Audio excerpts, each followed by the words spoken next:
Bom,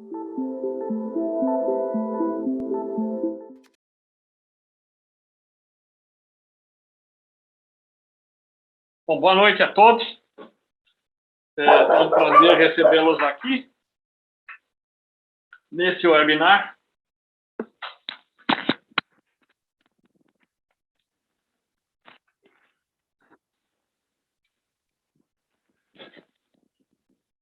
Como vocês viram, fiz o exercício de tirada da máscara. Surtiu um enorme efeito, inclusive de tirar os meus fones de ouvido. Vamos em frente. Mas voltando aqui, depois de bastante risada, quase que eu chorei aqui, agradeço a presença de todos, em particular da Viviane, do Daniel, aqui a Viviane, que é a principal, vamos dizer, motor aqui da nossa conversa hoje, o Daniel, que está em conjunto, dando todo o apoio à conversa, a Luísa, que participa conosco como uma ex-aluna, e a professora Luciana Lima, que vai nos ajudar trazendo um pouco da cola com a escola. Nós vamos, a partir de agora, iniciar o evento, não sem antes colocar vocês, o INSPER são sem fins lucrativos e que tem por propósito promover ações na área de ensino e na área de pesquisa. Em particular, como a abordagem do INSPER é sempre voltada à aplicação, é muito importante para nós contar com as oportunidades em que os executivos trazem para a escola a realidade do mundo corporativo, com os aspectos que são relevantes para serem considerados em nossos programas. E é por meio desses eventos que a gente também tem a oportunidade de promover a discussão em torno destes pontos. Nós temos alguns programas no INSPER voltados em particular, à parte de gestão. Um deles é o nosso Certificate in Business and People Management. Trouxemos, justamente por causa disso, não só a professora, mas também a Luísa aqui para conversar com a gente. Enfim, montamos um contexto para tentar tornar essa conversa bastante rica. E, por hora, acho interessante já pedir a participação da professora Luciana, que vai colocar um pouquinho de sentido na nossa conversa de hoje. Luciana. Obrigada, Gui. E lógico que eu tenho que começar esse nosso papo agradecendo a Viviane e o Daniel, né, que representam a Falcone. Nós temos uma história com a Falcone, nós temos uma sala com o nome do professor, né, Vicente Falcone, e, enfim, e nada melhor do que trazê-los para construir com a gente essa jornada e essa discussão, que eu espero que seja muito proveitosa para todos nós, né? Boa noite, audiência, obrigada por estarem aqui com a gente nesse momento, né? E eu vou começar aqui, para a gente iniciar, eu vou compartilhar a minha tela com vocês, para contextualizar, para dar aqui o tom, né, um caminho para a nossa discussão. Então, nós temos aqui, vou compartilhar com vocês alguns elementos de contexto, né? O primeiro deles é esse recorte da reportagem da McKinsey, dentre os aspectos que vem se tornando pauta cada vez mais da discussão dentro dos conselhos, eu gostaria de chamar a atenção de 3 deles: preservação da resiliência corporativa, a questão dos investidores ativistas e o monitoramento da cultura, né? Isso porque esses 3 elementos, eles estão direto ou indiretamente relacionados com o exercício da gestão e, portanto, demandam um conjunto de habilidades de liderança muito específicos. Pensando num segundo aspecto aqui de contexto, um outro material que eu trouxe é esse resultado da pesquisa do CEOs, realizada pela Price, né, abrangendo um volume considerável, tanto de respondentes quanto de países, né, envolvidos, e chamo a atenção, destaco aqui o item de liderança e desenvolvimento de talentos como uma preocupação de alto investimento para os próximos 3 anos. E, finalmente, passo para o último item aqui de contexto, que é uma outra pesquisa realizada pela Deloitte, também com CEOs, em que eles destacam, né, a gestão de talentos, especialmente relacionada com a questão da qualificação desses talentos, como principal desafio dos CEOs na nossa atualidade. E a partir daqui, né, a partir desse contexto, eu encaminho para vocês, nossos participantes, uma pergunta para cada um, né, para que vocês nos ajudem nessa discussão. Então, vou descompartilhar aqui a minha tela, vou interromper esse compartilhamento para voltar para cá. Viviane, queria que você compartilhasse com a gente qual que é a sua perspectiva, como você entende que esses desafios de contexto, eles saem, né, da perspectiva teórica e vêm para a prática do dia a dia, tanto na realidade da Falcone, quanto na realidade das empresas que vocês atendem, né? Daniel, para você, né, gostaria muito de te ouvir com relação, assim, como é que a gente projeta, como a gente desenha, como a gente planeja o desenvolvimento de gestores, né, diante desses desafios, pensando numa composição de hard skills, mas de soft skills, enfim, né, como é que a gente direciona isso daqui para frente, né? E, Luísa, né, queria entender do seu ponto de vista, como que o conteúdo que você vem tendo contato ao longo da sua trajetória no CBPM, ele toma vida na sua realidade. Então, agora eu passo a bola, agora eu fico com o papel mais fácil, né? Eu passo a bola para vocês e fico aqui só aproveitando e só aprendendo com vocês. Viviane, se você quiser que eu compartilhe algum outro material, você fica à vontade, né? Que eu sei que você tem um material da Falcone.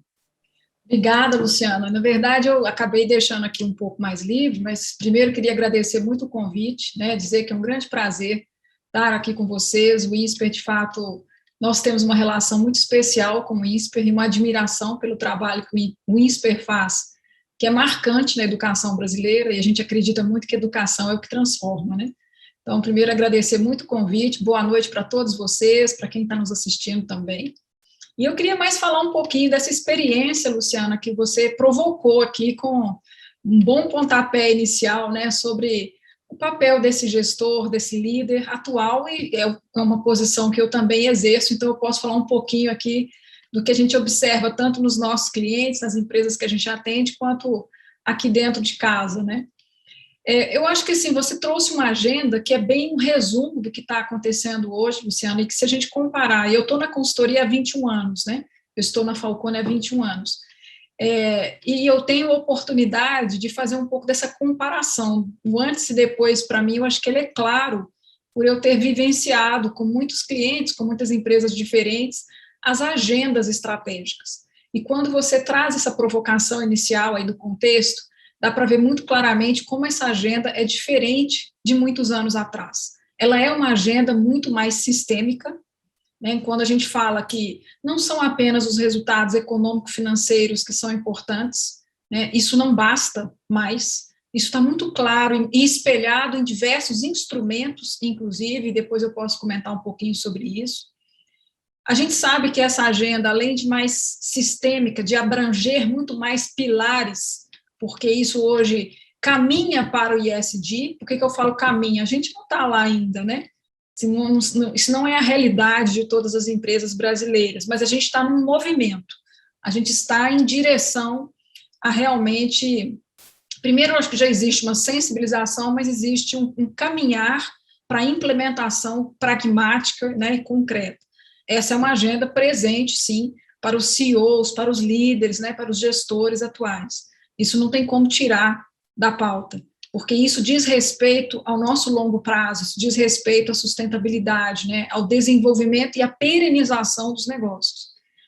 Uma coisa que eu acho muito interessante trazer também, Luciana, que além dessa pauta, né, ESG, você vai explorar com o Dani, eu tenho certeza, os grandes desafios que a gestão de pessoas tem atualmente, né, e isso é um capítulo que merece sim um aprofundamento e um debate, porque vem mudando muita coisa nos últimos poucos anos, né? Eu acho que as tendências são bem interessantes de serem discutidas, e esse é, sim, um dos desafios principais dos gestores, como que você não somente atrai os bons talentos, mas desenvolve, retém, né, se torna um lugar, um ambiente realmente feliz para as pessoas trabalharem. Esse é um desafio diário de cada líder, de cada gestor, porque as expectativas e os comportamentos, né, tudo está mudando muito. Então, isso traz muitos impactos para a gestão de pessoas. E, além disso, você também tocou num outro ponto que é fundamental, que são a gestão dos riscos, que também é um papel de um líder, de um gestor, não somente identificá-los, mas como mitigá-los e tratá-los. E nisso, o período pandêmico, eu acho que ele traz um divisor de águas muito claro, um antes e depois, né? A nossa percepção de risco, eu acho que ela ficou muito mais aguçada, né, depois da pandemia, visto que muitos riscos que a gente não tinha no radar muito claro, né, não prestava muita atenção, eles se tornaram muito significativos e, a depender do setor, ainda maiores, né? Então, a gente viu, por exemplo, vários segmentos financeiros, vários segmentos da economia sendo severamente afetados por exemplo, a sua capacidade de abastecimento, a sua cadeia de abastecimento, coisas que antes a gente não prestava tanto atenção. O risco cibernético que você traz ali na nuvem de palavras, não há como não, né, dormir e acordar pensando em como trabalhar para mitigar e amadurecer a gestão de segurança da informação que é feita. Então, isso são pautas, né, que não saem da agenda de um líder, de um CEO, hoje em dia, de forma nenhuma. Agora, uma coisa que eu gosto de resgatar um pouco, Luciana, é a questão da estratégia. Eu acho que há alguns anos atrás, eu diria coisa aí talvez de começo ali da década de 2010, um pouco antes, eu via que as empresas começaram a colocar a estratégia um pouco de lado, falando assim, não, isso é coisa mais engessada, mais burocrática, né? A gente vai fazer coisas ali um pouco mais ágeis, né, os métodos ágeis chegando aí nos últimos anos, e eu vejo que depois da pandemia em especial, há um resgate da importância da estratégia, como, né, reagir e como responder a tantas incertezas, você precisa saber para onde está indo, e eu acho que isso é o que norteia a agenda nestes pilares que eu acabei de comentar e que você muito bem trouxe aqui no contexto para a gente debater, né, para aquecer aqui os motores. Porque eu acho que se antes a gente falava que não, a gente vai fazer tudo aqui mais simples, não existe isso mais de horizonte de longo prazo, é lógico que o longo prazo é um horizonte que mudou, né? Por exemplo, aqui na Falcone, eu já percebo muito claramente que o nosso horizonte para ser, né, um estratégico, ele está girando em 2, 3 anos. Ele não é de 5 mais, 5 é muito longo, as coisas estão mudando muito rapidamente. Mas há que se parar, né, e fazer um olhar mais helicóptero, né, uma visão mais sistêmica das coisas para definir direcionamentos. E daí da estratégia decorre, né, muito do papel do CEO, que é executar essa estratégia, que é colocá-la em marcha, né, que é retroalimentar essa estratégia. Esse processo de feedback é também muito importante. E nisso há um aprendizado, né, eu digo, da organização como um todo, nesse processo de fazer as reflexões, né, executar os direcionamentos, né, as estratégias, e fazer o feedback, o processo de alimentação disso de volta, isso gera um grande aprendizado. Ou melhor, deveria gerar um grande aprendizado, né, porque tem muita coisa nova acontecendo, e que a gente vai dando passos à medida que esses aprendizados eles vão se amadurecendo, né? Eles vão nos permitindo enxergar horizontes mais distantes, eles vão nos permitindo sermos mais ousados, né? Coisas que talvez há 5 anos atrás a gente não poderia se aprofundar muito nas nossas discussões, nas reflexões estratégicas. Com o passar do tempo, com o aprendizado que a gente vai acumulando, com as experiências que a gente vai testando, errando e aprendendo, aí sim a gente vai conseguindo ter discussões, eu acho, que nos permitem avançar um pouco mais, né? Como eu disse, aqui na Falcone, por exemplo, eu vejo que o nosso horizonte estratégico, ele ele é válido, muito válido, a gente se pauta muito nessa condução estratégica, mas ele encolhe, ele vai para de 2 a 3 anos no máximo. Vai chegando no final do terceiro ano, isso já está esgotado, e ali pelo 2, 2,5, a gente já está fazendo uma nova reflexão. Então, eu acho que a estratégia em si, né, eu vejo um pouco desse resgate da importância dela, porque os tempos estão tão incertos, está, né, tudo mudando tão rápido, o comportamento, inclusive dos clientes, dos consumidores, né, severamente impactados por mudanças, algumas que vão embora, né, que são temporárias, outras que vão ficar, e a gente tem esse papel de tentar triar, né, tentar avaliar o que fica e o que é passageiro, né, o que é apenas temporário, e isso, né, como é que a gente incorpora nas nossas estratégias. E fazer disso, né, um grande aprendizado organizacional, eu acho que é um desafio muito grande, porque envolver toda a organização em uma mudança não é fácil.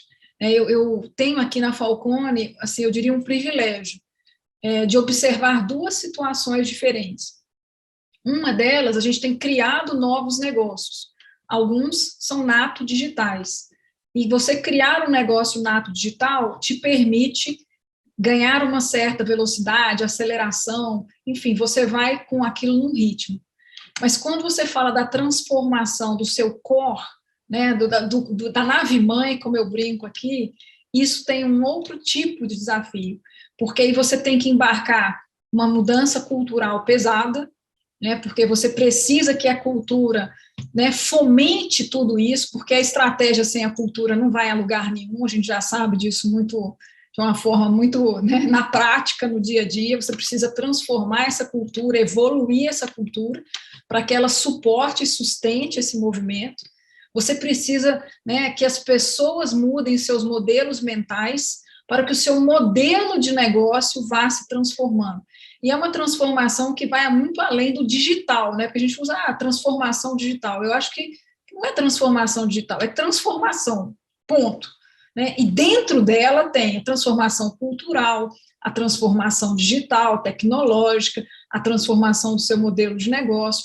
Então, esse movimento, essa ebulição, né, dentro do seu negócio core e convivendo, né, com a criação de negócios nato digitais, me dá essa visibilidade da diferença desses desafios. Então, eu vejo que, enquanto um é um desafio de se estruturar, né, de você entender muito melhor ali a dor do mercado, construir algo que seja um pouco mais durável, né, um produto que você possa escalar, a economia da escala, baseada em dados, né, a importância dos dados hoje em dia, isso no nato digital ganha uma velocidade e um grau de dificuldade.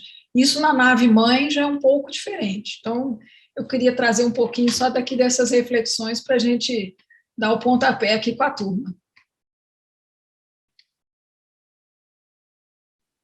Giane, adorei a história da nave-mãe, assim, porque representa de fato isso, né? Porque é a nave-mãe, né?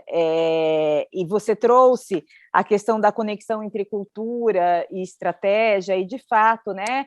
De que forma, porque essa dimensão de tempo, essa mudança de dimensão de tempo, né? De um planejamento para 5, agora para 2,5, no máximo 3, ele precisa de um alicerce muito forte para decidir o que fica e o que não fica.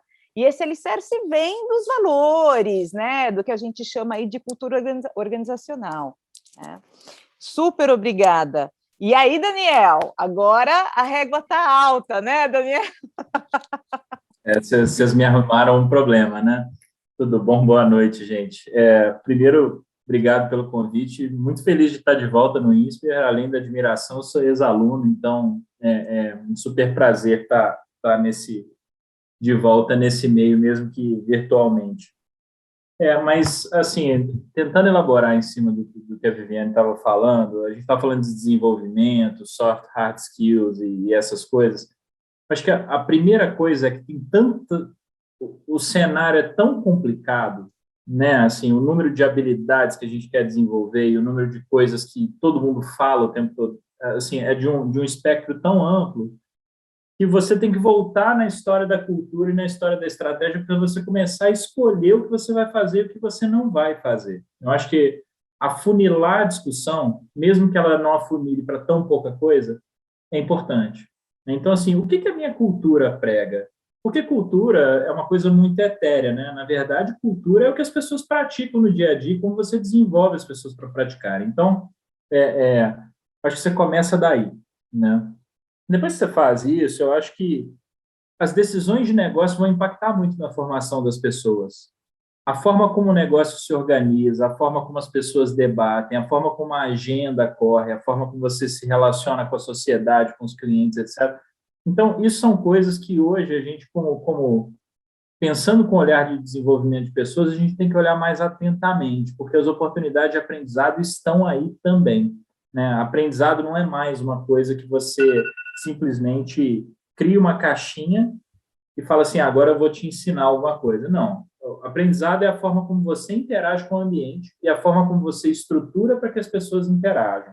Então, tudo bem, eu tenho uma cultura, eu tenho um ambiente, eu começo a estruturar isso de alguma forma, e aí a separação entre o negócio e o RH, né, tradicional, ela quase inexiste, né? Hoje em dia o RH e o negócio são a mesma coisa, é uma simbiose muito grande, não é uma área, é uma forma de fazer as coisas. E aí o que eu vejo como maior desafio é a dicotomia entre a estratégia e a cultura evoluírem muito rápido, o comportamento das pessoas mudar muito rápido, e, ao mesmo tempo, o tempo necessário para aprender não ser tão rápido assim. A velocidade e a quantidade de informação que o ser humano consegue absorver é limitada. Existe estudo sobre isso, né?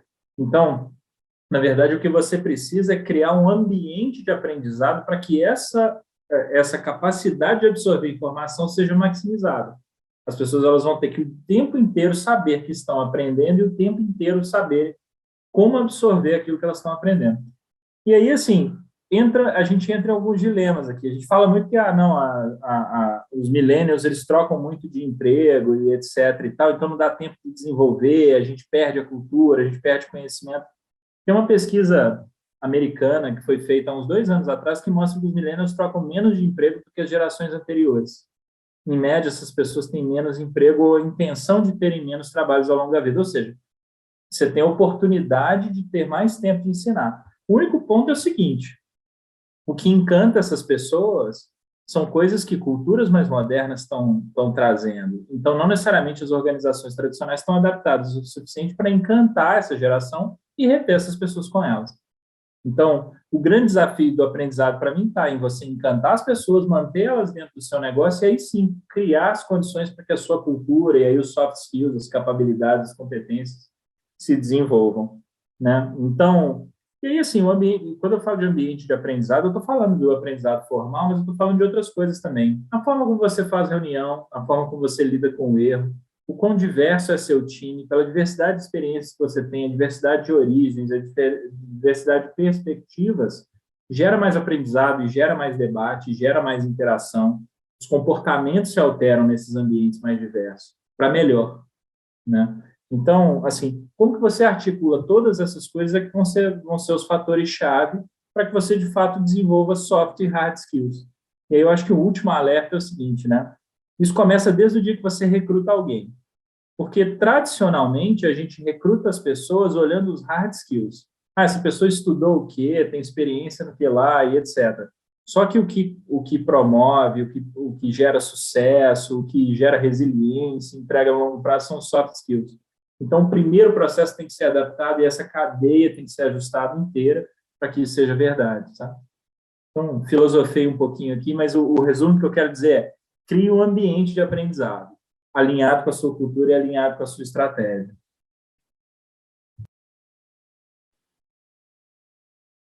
Viviane, você quer falar alguma coisa? Eu queria só complementar aqui o raciocínio do Dani, porque nesse processo de mudança cultural, de aprendizado, né, que, no fundo, você está buscando que a sua organização tenha uma capacidade de se adaptar, né? Eu acho que a adaptação é a palavra-chave hoje em dia, de ter capacidade de aprender continuamente, desaprender e aprender. Eu acho que também, quando eu falo da nave-mãe, né, um dos desafios é você materializar a mudança. Por que disso? Porque muitas coisas estão no nosso DNA e que você não quer mudar, né? Fazem parte da boa história que foi construída, né? Faz parte de uma boa credibilidade, né?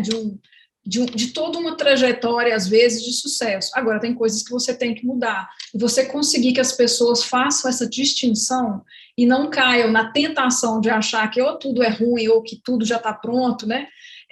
Você ter essa lucidez organizacional não é tão simples. Você tem que conseguir comunicar muito, e comunicar não é só falar, né? Você com símbolos, com instrumentos, o Dani falou um pouco aqui. Como é que você faz um feedback? O que você, né, depreende de uma reunião? O que você incentiva por meio dos seus indicadores, por meio da sua remuneração? Tudo isso diz para as pessoas, né, para que lado a mudança pretende ir e o que a gente pretende mudar. Porque tem coisas que você quer preservar, aqueles valores, né, que são a base dessa cultura. Você, às vezes, quer introduzir novos valores ou até mudar, mas tem alguns que vão permanecer. Então, você conseguir materializar isso para as pessoas é um belo desafio. Sem dúvida, sem dúvida. De fato, o maior... A gente diz que é o maior motor do processo de transformação são justamente as práticas, os processos e práticas de gestão de pessoas, né? Como o exemplo que o Daniel colocou, assim, como eu seleciono? Né? Qual é o meu critério de seleção? Qual é o meu critério de promoção? Como é que eu sustento a minha gestão, desenho a minha gestão de desempenho? Né? O que eu estou valorizando, o que eu não estou valorizando? Né? Agora, muito bom. Deixa eu fazer, antes de passar a bola para a Luísa, eu pensei... Lu, só segura um minutinho que eu gostaria de fazer uma pergunta para ambos, né? Veja, vocês, como todas, acho que as empresas do mundo, estão passando por esse processo de transformação. E, ao mesmo tempo, vocês apoiam outras empresas nesse processo de transformação. Como equilibrar os pratos no sentido de... Né? Eu conduzo a transformação aqui dentro e, ao mesmo tempo, apoio outras transformações acontecendo. E aí, para a gente falar disso, eu vou compartilhar uma informação da própria Falcone, se me dão licença aqui, vou trazer aqui até para ajudar nessa... Opa, está compartilhado? Sim? Sim. Ah, legal. E aí, uma pergunta para ambos, né, Viviane e Daniel. Como é que a gente conduz internamente todo esse processo de mudança e apoia, né, as empresas nesse processo de mudança? Eu acho que, internamente falando, você tomar consciência de que evolução é necessária é o primeiro passo, né? Então, obviamente, quando a gente fala dos nossos clientes nos procuram também para dizer a mesma coisa. Olha, identifiquei a necessidade que eu preciso evoluir, né? Eu acho que esse clique aconteceu para a gente também e esse é o ponto inicial. Eu acho que essa é a primeira fagulha. O segundo ponto é você ser efetivamente a mudança que você quer proporcionar para o seu negócio e para os clientes. Então, a Viviane estava falando de materializar a mudança, né? Poxa, se eu quero ser uma empresa mais diversa, que proporciona mais aprendizado e mais inclusão, poxa, eu tenho que começar do meu conselho de administração, que é o que você acabou de compartilhar. Isso é um exemplo, né? Mas isso tem que estar refletido em todos os demais aspectos que a gente falou que tem que articular, no meu recrutamento, na forma como eu conduzo carreira, na forma como eu avalio, na forma como eu treino as pessoas para se comportarem com esses determinados aspectos. Então, você ser efetivamente a mudança. E eu acho que o terceiro ponto que eu queria colocar antes de passar para a Viviane é que mudanças exigem tempo também. E as pessoas precisam de tempo para se adaptarem, né? Então, assim, o quanto você consegue envolver das pessoas e extrair delas quais são os sentimentos envolvidos nessa mudança, melhor sucedido você vai ser. Então, assim, a gente tem muito aquela cultura de que a mudança ela vem do topo da organização, isso vai, né, se alastrar por toda a empresa. Talvez a primeira fagulha venha. Agora, a mudança efetivamente só vai acontecer se toda a organização for envolvida e ouvida. E aí, sim, eu acho que é o principal ponto, é o ponto que a gente tenta articular internamente, isso não é fácil de fazer, mas é o ponto que a gente também quer proporcionar para os nossos clientes, né? A gente tem um processo estruturado de gestão de mudança e etc., que a gente oferece e é baseado também nos nossos próprios aprendizados. Eu acho que você deu a boa pista aí, viu, Dani? Porque eu diria, Luciana, que é menos difícil do que parece esse equilíbrio de fazer dentro e fora. Agora, isso não é fácil, fazer nem dentro nem fora, né? Eu diria que tem um grau de complexidade, vamos falar, razoavelmente equilibrado, porque na nossa história da Falcone, a gente sempre teve um valor muito presente com a gente, que é o aprender e ensinar. O que isso quer dizer para a gente, né? Isso quer dizer que a gente se propõe a desenvolver, né, ou a encontrar em conjunto com o cliente uma solução.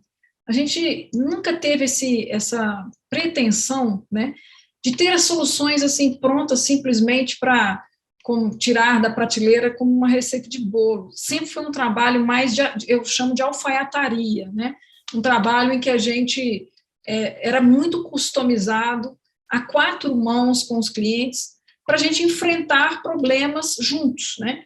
Então, acho que esse processo de estar sempre envolvidos, né? Estarmos sempre envolvidos com os clientes em problemas novos, nos trouxe um pouco dessa capacidade de estar com o cliente junto para aprender e desenvolver algo. Então, como o Dani falou, o que a gente está fazendo dentro de casa, a gente leva para o cliente, o que a gente aprende no cliente, a gente traz para dentro, e esse é um processo de troca contínua. Então, por exemplo, as nossas soluções, é lógico que a gente faz, às vezes, um trabalho de pesquisa, comparações externas, etc., para levar para o mercado as melhores soluções, mas a gente aprende muito com os problemas que a gente ajuda o cliente a resolver. O professor Falcone sempre nos provocou com uma frase, assim, sempre, isso tem muitos anos que eu escuto isso dele, não tenho medo do desconhecido. Né? Por quê? Porque o que a gente tem de capacidade, de skills, é uma capacidade de resolver problemas. Os problemas mudaram e estão mudando continuamente. Os desafios que cada empresa enfrenta, né, estão mudando continuamente. E a nossa forma de ajudar a desenvolver as soluções também vem mudando. Você trouxe aqui alguns números, né?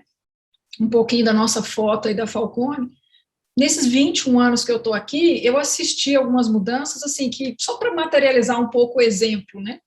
Nossos projetos, por exemplo, em clientes, eles duravam, em média, isso quando eu entrei, no meu início de carreira, de 12 a 15 meses, mais ou menos. Hoje eles não batem em 5. Né? Por quê? Porque a nossa capacidade de ajudar o cliente a chegar numa solução mais rápida, mais profunda e mais assertiva, ela vem se aprimorando. Mas isso é uma troca.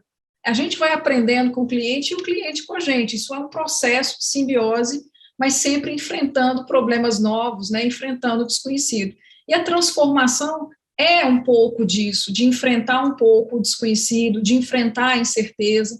Você sabe para onde você quer ir como direção, mas você vai fazendo pequenos ajustes de rota o tempo todo. Então, esse equilíbrio de fazer dentro e fora, eu não vejo que seja a grande dificuldade. Pelo contrário, nos permite, assim, eu diria, um privilégio de poder trocar com muitas empresas experiências, né? O Dani estava falando há pouco aí de diversidade e inclusão. Esse é um tema que a gente, né, trouxe aqui para a nossa agenda estratégica há alguns anos, e a gente tem aprendido e trocado muitas práticas com muitas empresas, né? A gente troca com clientes, com não clientes, a gente se envolve em, né, instituições e organismos e vai aprendendo e também levando um pouco para fora. E esse processo de transformação é muito disso, de captar o que a gente vê de boas práticas, de que está funcionando, o que a gente ajudou mesmo a desenvolver, fazer, pilotar, testar dentro de casa, aprender muito com isso, e ajustar e levar soluções ainda melhores para fora. Então, assim, eu acho que esse desafio de fazer dentro e fora ao mesmo tempo, eu não vejo ele como um problema, pelo contrário, eu vejo ele como um privilégio, porque a gente pode ter muitas oportunidades de troca, de conhecer situações diferentes, de conhecer desafios, né, que as empresas estão enfrentando, os desafios estão mudando muito, e a gente tem o privilégio de poder estar em contato com esse pulso, né, da mudança. e aprendendo e trazendo para dentro e levando para fora. Ai, que ótimo. Viviane, você usou um termo, alfaiataria, né? De fato, dentro da literatura, best practice só faz sentido diante do contexto, né? Da capacidade que cada empresa tem de adaptar aquela melhor prática para a sua realidade, é a criação do sentido, né? O sense making, perfeito. Luísa, onde está a Luísa? Tudo bem, Luísa? Boa noite. Boa noite. E, Luísa, eu vou aproveitar o termo da alfaiataria da Viviane e eu fiz a pergunta anteriormente para você e eu vou adaptar justamente a pergunta a essa terminologia da Viviane, que eu acho que é perfeita, né? Como é que você faz a alfaiataria, então, dos conteúdos que você tem contato aí no CBPM com a sua realidade? Primeiro, boa noite, é um prazer aqui ouvir o Daniel e a Viviane. Acho que vários termos que eles trouxeram aí, realmente enxergo bastante isso no dia a dia, né? E eu até estava falando com a Luciana, o CBPM, ele faz justamente essa mescla, né, entre a parte financeira e a questão da gestão de pessoas, né, que hoje realmente são coisas que têm que caminhar juntas e uma não existe sem a outra. Então, acho incrível, assim, esse ponto que vocês estão trazendo, realmente é latente em várias organizações. E aí, a sua pergunta, Luciana, eu acho que o CBPM realmente proporciona isso, você ter consciência dos conceitos que, às vezes, até você vivencia no seu dia a dia, né? Você tenta fazer a coisa que você acha que é certa como gestor, de motivar as pessoas, de tentar engajá-las numa causa, mas não necessariamente você tem consciência do que é aquilo que está vivendo. Então, às vezes, quando você é tirado dessa realidade e passa a integrar uma outra equipe, pode ser que você não consiga transferir essas habilidades para essa equipe. Então, você ter consciência das habilidades, né, os soft skills que são necessários justamente para participar de uma equipe de alto desempenho, motivar uma equipe, né, a alcançar seus objetivos dentro da corporação, acho que é crucial para que você consiga realmente replicá-la, independente do contexto, das adversidades, dos desafios que a equipe vai vir encontrar. Então, acho que o curso faz essa mescla entre dois pontos cruciais nas organizações e, além disso, né, desperta essa consciência realmente de pontos que são importantes a serem desenvolvidos, trabalhados, para atingir os objetivos das organizações. Legal, super obrigada, Lu. De fato, eu acho que muitas das coisas que a Viviane e o Daniel estão colocando aqui tem muito a ver com tudo que a gente vem discutindo, né? E você está num business muito diferente do deles, né? Que você está na área de farma, né? De indústria farmacêutica. E aí é uma forma de explorar todos esses conteúdos, né, em prol da tua dinâmica, né, do teu dia a dia.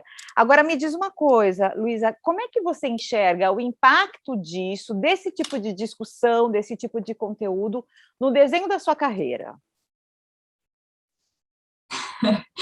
Pois às vezes a gente nunca fala, eu quero ser gestora de pessoas, né? Eu quero ser um líder. E às vezes você está nessa situação em que você tem pessoas que seu desenvolvimento delas, né? Depende também do seu trabalho. Eu enxergo algumas coisas, né? Primeiro, isso que você comentou do fato de ser segmentos diferentes, né? Dentro do curso, a gente tem pessoas de vários ramos, né, vários tipos de indústria, com várias, até pessoas que são empreendedores, enfim, e isso traz perspectivas muito distintas para o mesmo desafio. Então, acho que o primeiro ponto de conexão, assim, com o meu trabalho, né, e com o desenho aí da minha carreira, é que eu sou farmacêutica, eu sempre trabalhei na indústria farmacêutica, então tem um jeito que eu sempre olhava as coisas, né, e acho que essa perspectiva mais abrangente que o curso traz faz com que eu enxergue até outras possibilidades para mim na minha carreira, coisas que esse tema é super interessante, ou o que essa pessoa faz é super interessante, pontos que eu nunca, talvez, teria tido contato se não fosse essa situação aí de, realmente, diversidade de pessoas com vários backgrounds diferentes. E aí tem um outro ponto que eu acho que essa parte de gestão de pessoas, que foi um dos motivos pelos quais eu escolhi o CBPM, né, fez eu ter mais consciência para poder agir no meu dia a dia. Então, eu percebi que coisas que eu via, eu às vezes não fazia tão bem, e que eu realmente gostava dessa parte de ajudar pessoas a se desenvolver, né? Então, uma coisa que eu nunca pensei assim, nossa, quero ser líder, quero ser gestora de pessoas, e hoje é uma coisa que eu falo, nossa, eu gosto disso, sei que eu tenho pontos a melhorar, né, e acho que o CBPM trouxe essa consciência justamente para mim, assim, no sentido de que, talvez seja um caminho para eu seguir, sim, um caminho de liderança, que talvez não teria aflorado tão naturalmente em mim assim. Então, acho que mais ou menos por aí. Obrigada, Luísa, obrigada. Eu queria pegar esse gancho e eu queria ouvir um pouquinho, né, da Viviane e do Daniel, quais foram as decisões críticas no desenho de carreira de vocês, para que vocês chegassem na posição atual de vocês, né? Como é que vocês foram desenhando essa trajetória, né? Quer falar primeiro, Dani, ou vou eu? Já emenda, vai lá. Vamos lá. Na verdade, uma coisa interessante, Luciana, é que eu não entrei na Falcone na época, né? Há muitos e muitos anos atrás, eu entrei aqui no então programa de trainee, né? Seriam os jovens consultores. Eu não entrei achando que eu fosse ficar 21 anos aqui. Mas eu fui, né, assim, me apaixonando pelo trabalho que eu fazia e uma carreira que foi me dando oportunidades, fui crescendo. Então, isso foi me deixando, né, o tempo passou tão rápido que parece que 21 anos voaram, né, e ao mesmo tempo parece que foram tantos anos, porque foi uma bagagem, assim, de lidar com muitas empresas, muitos segmentos diferentes, com muitas soluções, problemas diferentes. Então, assim, ao mesmo tempo, eu tenho uma sensação bastante dúbia, né, que parece que foi muito rápido e que foi muito extenso, assim, muito intenso.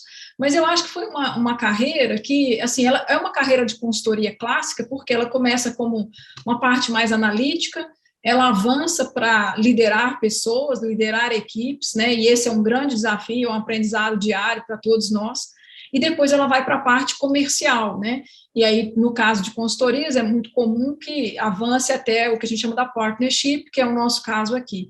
Então, essa migração, por exemplo, você entra analítico e você virar um bom vendedor, né, encontrar lá na frente um skill que você não sabe se você tem ele desenvolvido, se você vai gostar daquilo, né, se aquela experiência vai te preencher, é uma grande incerteza. Mas essa jornada, para mim, ela fez muito sentido, porque são momentos, né, muito diferentes. Agora, eu acho que a decisão mais marcante, assim, da carreira é a entrada na carreira, no meu caso, porque eu sou engenheira mecânica, né, eu vim de um histórico de fazer um curso técnico em mecânica, uma engenharia mecânica, e ali, pelo final da engenharia, me apaixonei pela gestão, né, aos olhos de um professor que era um consultor, na verdade, e de estudar no livro do professor Falcone. Então, aquilo me despertou uma coisa muito bacana, porque me permitiu enxergar por que empresas que muitas vezes tinham tecnologias parecidas ou que tinham, né, processos parecidos, que produziam produtos similares, tinham resultados tão diferentes, tinha uma consideração, né, pelo mercado, pelos clientes tão diferente. Então, eu fui entendendo um pouco desses bastidores aí da gestão e, né, comecei já a tentar engrenar nesse campo da gestão. Então, acho que essa decisão de sair de uma formação essencialmente técnica e já nos meus primeiros movimentos de carreira, buscar ativamente uma migração para o campo da gestão é que fez muita diferença na minha vida. E um outro momento, assim, já na Falcone, aí já decorrendo da carreira, eu acho que encarar o desafio comercial também foi uma mudança grande para mim, né? Eu vinha de uma experiência que o técnico vai se mesclando com a gestão de pessoas, até ali Claro, gestão de pessoas, que eu falo, é um aprendizado diário, mas você vai aos poucos, né, aprendendo, batendo um pouco a cabeça, vendo o que dá errado, o que dá certo, estudando um pouco. Nesse período aí, né, eu voltei para o estudo, voltei para o banco de escola, porque senti muito essa necessidade, mas a parte comercial ali também, para mim, foi uma virada de chave, né? Como que você consegue demonstrar confiança, ganhar um relacionamento, para que você consiga descobrir qual é a dor do cliente, porque se ele não te der uma mínima abertura, fica difícil você descobrir essa dor, e você formatar, né, a melhor forma de atendê-lo, e depois se responsabilizar por toda essa entrega. Então, esse período de fazer uma virada comercial, para mim, foi um pouco marcante ali na carreira. Obrigada, Viviane. Daniel? E só ressalto que hoje em dia as carreiras de consultoria, Luciana, elas têm muito mais opções do que a trajetória que eu fiz, né? É verdade. Aqui eu sei bastante disso, porque eu dou aula na engenharia do INSPER, né? E eu não sou engenheira, assim, eu dou aula de gestão para eles. Então, assim, olha as mudanças aí, que bom. Legal. Eu acho que eu tive 3 pontos muito marcantes sobre a minha carreira, assim, que eu gosto de transmitir. Acho que o primeiro deles é que eu tive a oportunidade de liderar times muito cedo, muito no início. E isso é uma coisa que às vezes desperta algum receio nas pessoas e nem todo mundo fala, eu não sei se eu tenho vocação para isso, se eu tenho habilidade para isso. Mas a comparação que eu faço, assim, você liderar desde cedo é igual você aprender uma língua estrangeira novinho. Você aprende sem sotaque, né? Quando você aprende mais velho, normalmente o sotaque vem junto, porque você tem outras referências já.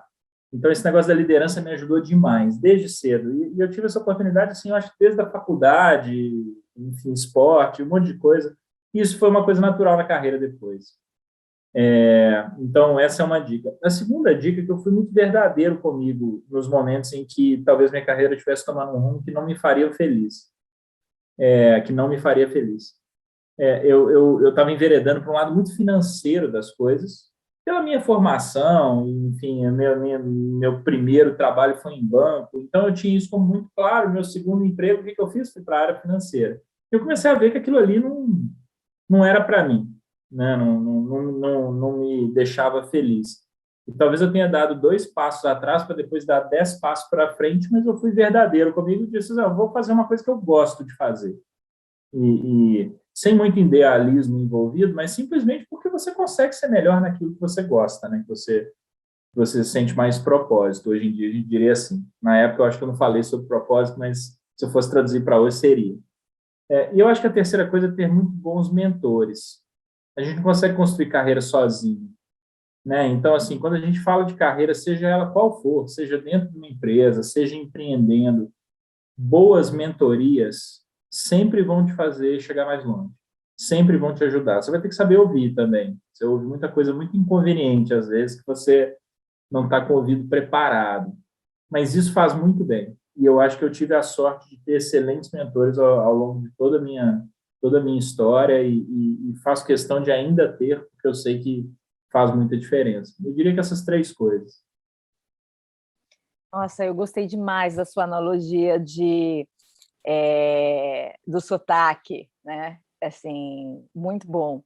E aí, nós temos ainda 10 minutinhos. Eu gostaria de compartilhar com vocês uma pergunta do Ibrahim, nosso ex-aluno querido, queridíssimo Ibrahim, não perde um, né, Ibrahim?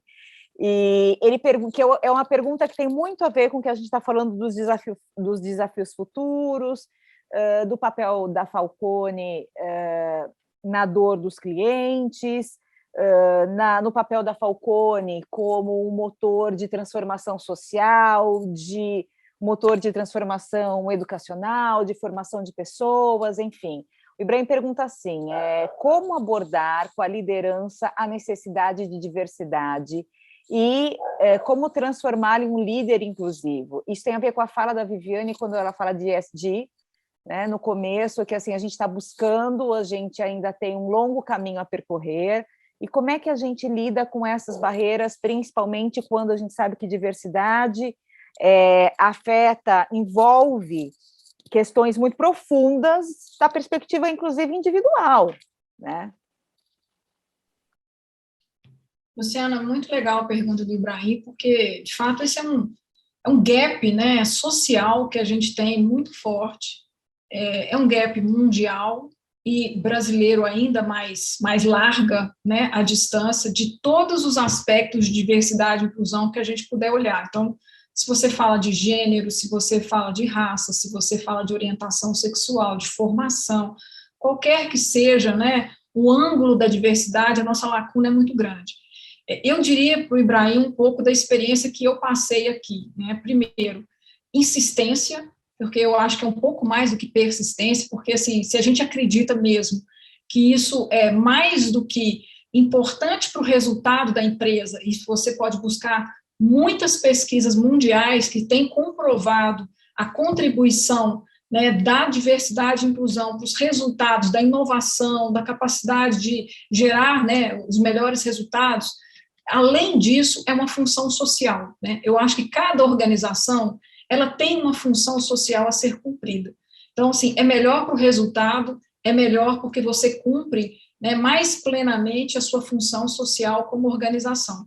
E a gente pode encontrar, e a gente tem visto isso, inclusive, em alguns clientes que têm trocado experiências conosco, estágios bem distintos, né? Tem empresas que já estão sensibilizadas desde a alta administração, mas estão ali um pouco mais lentas ou patinando um pouco na implementação disso na prática.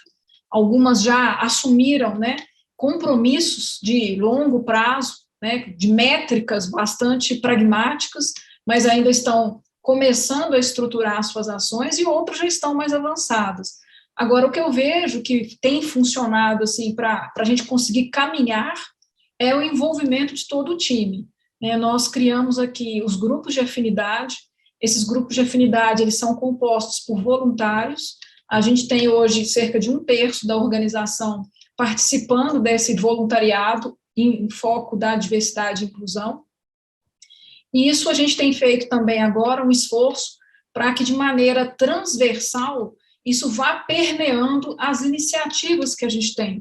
Esse é um esforço atual nosso, que todo o conhecimento que a gente vem aos poucos adquirindo, e esses voluntários nos ajudam imensamente nisso, como eu falei, muita troca, né, conversa com muitas empresas, com muitas organizações, busca referências, a gente faz muitos debates, né, tem eventos com participação de pessoas externas, pessoas que colaboram e assim, realmente agregam muito para a gente.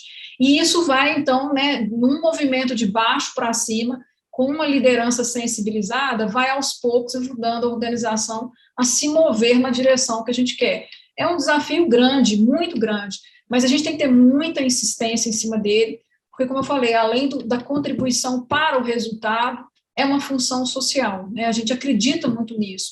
E isso faz parte também do nosso propósito. A Falcone, por exemplo, o nosso propósito é impactar positivamente a sociedade, e a gente quer impactar cada vez mais. Então, quando eu brinquei lá com a alfaiataria, né, por exemplo, nosso desafio tem sido, né, ressignificar o nosso conhecimento em novos produtos, em novos negócios, em novas soluções, para que a nossa alfaiataria tenha escala, né? Então, agora a gente está se desafiando a fazer uma alfaiataria de escala, mas sempre com esse propósito. Por trás de tudo isso está esse motor, que é o propósito, que é o que move as pessoas, que é o que ajuda, né, pode nos ajudar a reter as pessoas, e a diversidade e inclusão hoje em dia está dentro disso. Quando você fala de marca empregadora, quando você fala de reter talentos, diversidade e inclusão é um tema indispensável, e as pessoas cobram coerência, né? Não adianta só você assumir os compromissos públicos, né? Não, ele quer ver qual que é a meta que foi desdobrada para cada processo, né? Como é que a gente vai atingir aquela meta, a gente faz algum, né, monitoramento disso. Então, assim, a coerência por trás disso também é fundamental. Agora, dependendo do estágio de maturidade em que está a empresa, às vezes ainda precisa de um convencimento ali da alta liderança que isso é importante. E no meu caso, assim, em alguns momentos eu comecei a dar força para o movimento, mesmo que, né, em alguns momentos eu tive um desincentivo, tipo, não, isso aí vai perder o foco, não me preocupa com isso. Eu falei, puxa, mas isso é tão importante, eu vou em frente. Então, você vai em frente, depois, quando você começa a ver os efeitos, aquilo tem, né, assim, a capacidade de arraste. Quando as pessoas começam a perceber os bons efeitos que começam a dar, tanto dentro da casa, quanto, né, quanto você pode trocar fora, isso começa a inspirar as pessoas. Então, tem horas que você tem que vencer um pouco a barreira e ir fazendo mesmo, porque aí os resultados disso podem te ajudar a inspirar as pessoas.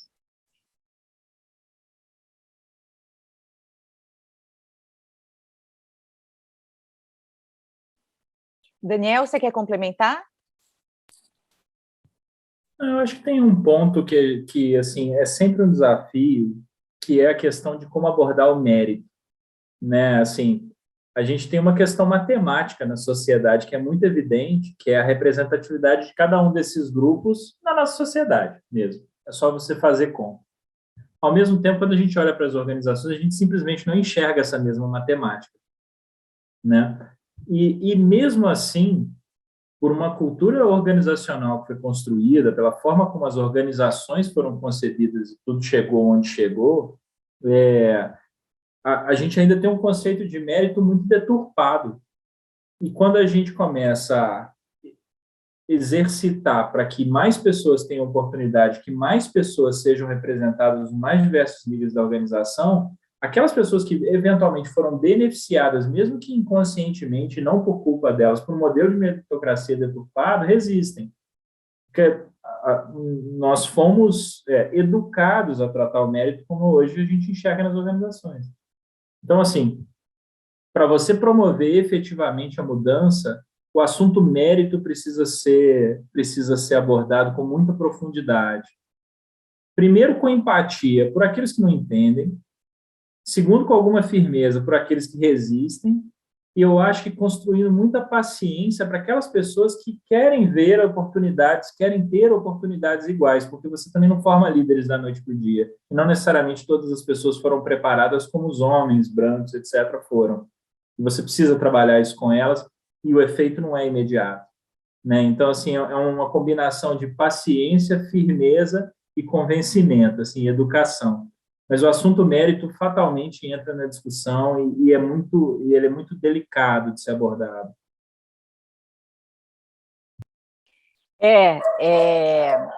A questão do mérito, ela é pungente, né? Assim, ela sempre pipoca e parece que as empresas elas acabam chutando a bola sempre numa única direção e a gente precisa começar a chutar para outras direções, né? Para a gente conseguir de fato ressignificar ressignificar o conceito de mérito dentro da nossa sociedade, né? Que é bastante peculiar, né? Bom, a gente tem um grande problema nesse Insper Talks, ele acaba muito rápido. E aí, quando eu começo, assim, eu fico mega empolgada e, nossa, vocês estão trazendo tantas coisas, assim, interessantes e que dão margem para discussão, para aprofundar, para, né, escrafunchar e conectar com outras coisas, a gente chega no final. Então, assim, eu vou fazer os meus agradecimentos e aí eu passo para o Gui, né?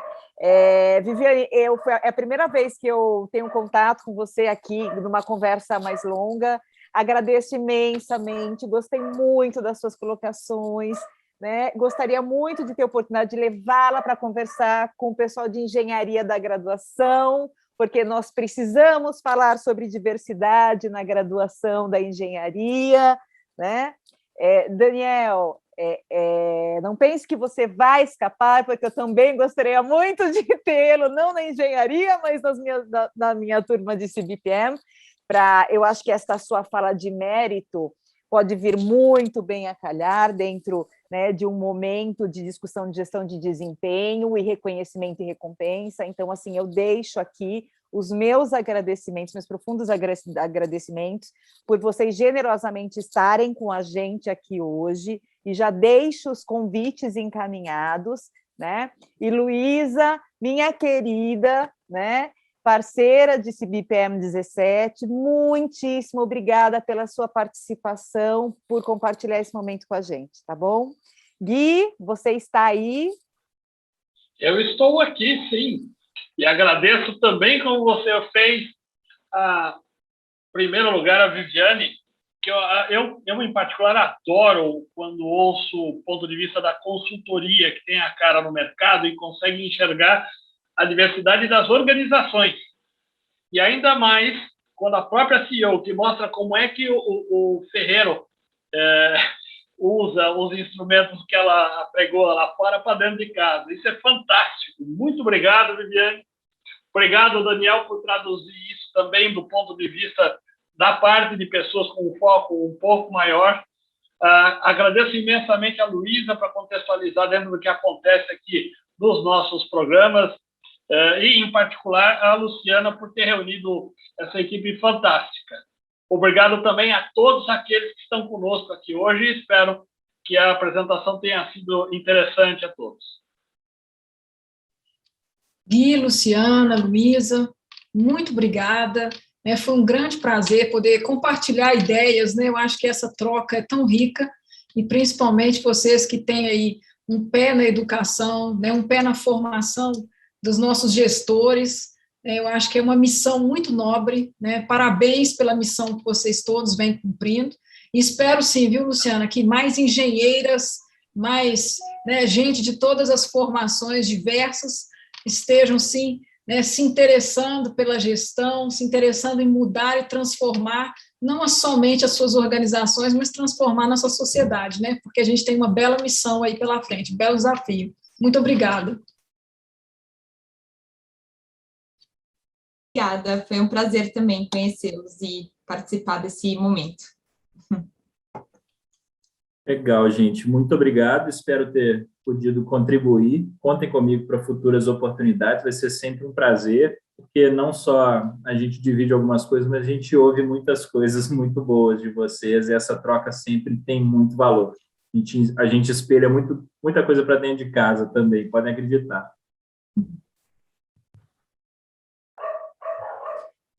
Bom, então, encerramos. Audiência, super obrigada. Ibrahim, se você estiver aí, fez a pergunta, muito obrigada, querido, né? Assim, Ibrahim é figura aqui junto com a gente. Turma da parte técnica, da área técnica, que nos ajudou, que providenciou toda a possibilidade de estarmos aqui conversando, né, com os nossos palestrantes. Então, gente, muito obrigada, uma ótima noite, uma ótima semana para todos, tá bom? Obrigada, tchau, tchau. Um abraço para todo mundo. Um abraço, Tchau, tchau. boa noite.